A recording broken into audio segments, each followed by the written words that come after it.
Hi. Okay, let's look at a new topic today. We are on this flip-flop topics, guys. I expect you to read all this PowerPoint, the wording. Let me introduce a new friend to you. Okay, flip-flop. I'm going to introduce something called flip-flop to you, which is some kind of a device that has memory. You look at on top of this, the first one. This is a typical combination logic circuit. Let's say the output here depends on your input here, right? So you got some 0 and 1 here. This guy will respond accordingly. But this is a new friend I'm going to introduce to you. It's so-called flip-flop. And you also consider the output is also feedback to the input here. So we are they have a memory. The output here depends on the input, and so on. We look at it in detail later on. Okay, have a look at that. It's a typical flip-flop. It doesn't matter at this moment. Okay, you check it out.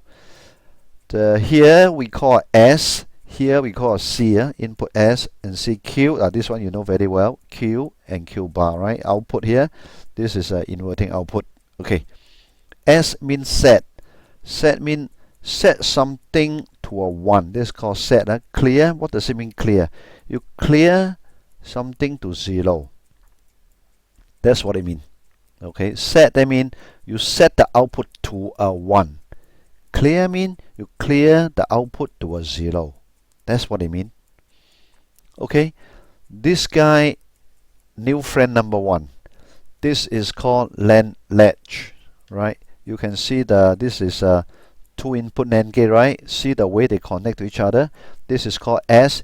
This is called C. This is a Q, and this guy is a Q bar, right? This guy is called NAND latch. How it works, I want you to, straight away, right? I want you to see this, okay? Now, for example, we have 2 input, right? S and C, set and clear. This is my output.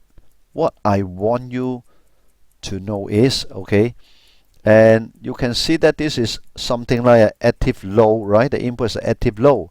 Okay, have a look at that.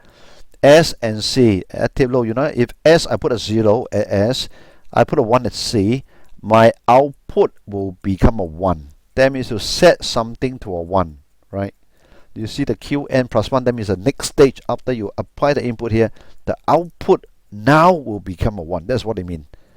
For example, clear, right? For example, now, S, C, C, I put a 0 here. S, I put a 1. So my output will become a 0. Alright, now I make my output to 0. I clear my output to 0. If the input is both 1 and a 1, the output will be same as before. There's no change.